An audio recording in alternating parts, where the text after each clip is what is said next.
पुणे महानगरपालिकेसाठी जे प्रमुख पक्ष आहेत त्यांनी इच्छुकांना उमेदवारी अर्ज द्यायला सुरुवात केली आहे। भाजप असेल किंवा दोन्ही राष्ट्रवादी, दोन्ही शिवसेना असतील, यांनी आपला उमेदवारी अर्ज द्यायला सुरुवात केलेली आहे। यामध्ये अजित पवारांच्या राष्ट्रवादीकडनं सुद्धा जवळपास 300 ते 325च्या दरम्यान इच्छुकांनी उमेदवारी अर्ज घेऊन गेले। आता या सगळ्यांमध्ये एक महत्वाचा मुद्दा हा येतो की अजित पवार यांच्या राष्ट्रवादीमधून नगरसेवक असणारं आंदेकर कुटुंब यांना पुन्हा एकदा उमेदवारी अजितदादांकडून मिळणार आहे का? अजित पवारांची राष्ट्रवादी आंदेकरांना उमेदवारी देणार आहे का? या सगळ्या संदर्भात चर्चा करण्यासाठी माझ्यासोबत राष्ट्रवादी काँग्रेसचे शहराध्यक्ष सुभाष जगताप आहेत। भाऊ, आता आंदेकर हे 17च्या टर्म मध्ये तुमच्याच पक्षात होते, पुन्हा एकदा त्यांना उमेदवारी तुमच्या पक्षाकडून असणार आहे का? आंदेकरांच्या लक्ष्मीताई आणि वनराज ज्यांची हत्या झाली ते वनराज, हे दोन्ही आंदेकर हे आमच्या पक्षाकडून 2017 ते 2022 पर्यंत नगरसेवक होते। आमच्या पक्षाकडून बंडू आंदेकरांना उमेदवारी 100% आम्ही देणार नाही। आता आंदेकरांचा वनराज झाल्यानंतर बंडू आंदेकरांकडून ज्या 2 हत्या झाल्या असं पोलिसांच्या FIR वरून सांगतायत, ते कोमकर आणि गायकवाड यांची हत्या होत असताना ज्यावेळेस FIR दाखल केला त्यावेळेस लक्ष्मीताई आणि सोनाली हिचं नाव FIR मध्ये नाही, परंतु पोलिसांनी जो तपास केला त्या तपासामध्ये पोलीस असं सांगतायत की या दोघांची हत्या करायचा जो कट रचला गेला तो कट बंडू आंदेकरांच्या नानापेठीतील घरामध्ये रचला आणि त्या कटाच्या वेळेस लक्ष्मीताई आणि सोनाली या दोघी पण उपस्थित होत्या असं पोलीस तपासात पोलीस सांगतायत। आता जर तसं सांगत असतील पोलीस तर बंडू आंदेकर हे तडीपार आहेत पुणे शहरातून, आणि तडीपार असताना ते नानापेठमध्ये कसे येऊ शकतील, तिथं कसा कट रचतील हा प्रश्न उपस्थित होतो। आणि जर पोलीसच असं म्हणत असतील की त्यांच्या घरामध्ये कट रचला तर पोलीस यंत्रणा काय करत होती? तुमच्याच कार्यक्षमतेवर तुम्ही प्रश्न उपस्थित करताय की तडीपार असताना पण आमच्या समोर ते येत होते, कट रचत होते, आम्ही काही करत नव्हतो किंवा करू शकत नव्हतो, असं काय म्हणायचंय तुम्हाला? तुमची अकार्यक्षमता तुम्ही सिद्ध करत असताना आंदेकर कुटुंबापैकी ज्या दोघी आहेत त्यांचा पोलीस तपासामध्ये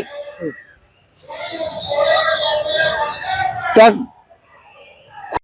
काहीही संबंध नसेल आणि त्यांनी जर आमच्या पक्षाकडे उमेदवारी अर्ज दाखल केला तर आमचं निवड मंडळ जे आहेत महापालिकेच्या निवडणुकीमध्ये उमेदवारी देण्याचं, त्यामध्ये विचार करेल, चर्चा करेल आणि जो योग्य निर्णय वाटतोय त्या पद्धतीने करतील। म्हणजे सोनाली आंदेकर असतील किंवा लक्ष्मी आंदेकर असतील, म्हणजे बंडू आंदेकर यांच्या व्यतिरिक्त आंदेकर कुटुंबातील कुठल्याही सदस्याला राष्ट्रवादीचा तिकीट द्यायला नकार नसणार आहे असं ठामपणे नाही सांगता येत, परंतु त्या आमच्या पक्षाच्या 17 ते 22 या काळामध्ये आमच्या पक्षाचे नगरसेवक होते ते, आणि त्यांनी काम चांगलं केलेलं आहे। एक दुसरं, आम्ही कुठल्याही पक्षाने, मग भाजप असेल, शिवसेना असेल किंवा राष्ट्रवादी असेल, यांनी जरी त्यांना उमेदवारी दिली तरी शेवटी मतदार ठरवणार आहेत ते त्यांना निवडून द्यायचं का नाही। त्याच्यामुळे हा महत्वाचा आहे, कुठल्या पक्षाने उमेदवारी द्यायचं कबूल केलं किंवा दिली तरी मतदार ठरवणार आहेत ते। त्याच्यामुळे पक्ष काय ठरवतात याला महत्व नाही, मतदार काय ठरवतात याला महत्व आहे। आता दुसरा प्रश्न हा येतो की 315 किंवा 300 ते 325 इच्छुकांनी जो उमेदवारी अर्ज तुमच्याकडनं घेऊन गेलेत, यामध्ये आंदेकर आहेत का कोण? नाही, आजपर्यंत जे आमच्याकडून 325च्या आसपास जे उमेदवारी अर्ज कार्यकर्ते घेऊन गेलेत त्याच्यामध्ये आंदेकरांचं नाही, कोणीही घेऊन गेलेले नाहीत आंदेकरांपैकी। आणि आता या व्यतिरिक्त एक प्रश्न असा आहे की पूर्व भागातली यादी तुमच्या कार्यकारिणीची जाहीर झाली आहे, तुम्ही काय कार्यकारिणी अजून जाहीर केलेली नाहीये किंवा जी तुमची जाहीरनामा समिती होती त्याची बैठक झाली त्यातही तुम्ही काही उपस्थित होतात की नव्हतात त्याच्याबद्दलही बऱ्याचशा बातम्या पुढे येत आहेत. नक्की काय घडतंय काय राष्ट्रवादी? एक आहे की कार्यकारिणी पूर्वेची जाहीर केली सुनील टिंगरेंनी. पश्चिमची कार्यकारिणी मी जाहीर करणार आहे नजीकच्या 1-2-3 दिवसामध्ये. फक्त जाहीर करत असताना मला असं वाटतंय की जी महत्त्वाची पदं आहेत त्यापैकी म्हणजे अध्यक्ष असतील, विधानसभेचे कार्याध्यक्ष असतील, हे पदं देत असताना नजीकच्या काळामध्ये महापालिकेच्या निवडणुका आहेत आणि निवडणुकांमध्ये ज्या प्रभागामधून राष्ट्रवादी काँग्रेस पक्षाचे जास्तीत जास्त नगरसेवक निवडून येतील त्या प्रभागातील कार्यकर्त्याला त्यांनी चांगलं काम केलं म्हणून बक्षीस म्हणून त्यांना महत्त्वाची पदं दिली पाहिजेत असं माझ्यासारख्या कार्यकर्त्याला वाटतंय. याबाबत मी अजितदादांशी नजीकच्या 1-2 दिवसामध्ये चर्चा करणार आहे आणि चर्चा करून ही जी पदं आहेत ही पदं जी जुनी आहेत ते ठेवणार आहे.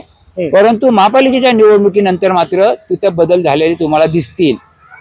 पण बाकीची जी कार्यकारिणी आहे त्याच्यामध्ये उपाध्यक्ष असतील, नंतर सरचिटणीस असतील, चिटणीस असतील, संघटक चिटणीस असतील किंवा इतर जी पदं आहेत त्याच्या नेमणुका नजीकच्या 2-3 दिवसामध्ये मी ते करणार आहे. जाहीरनामा समितीची बैठक झाली त्यामध्ये होतात तुम्ही? जाहीरनामा समितीची बैठक झाली त्यावेळेस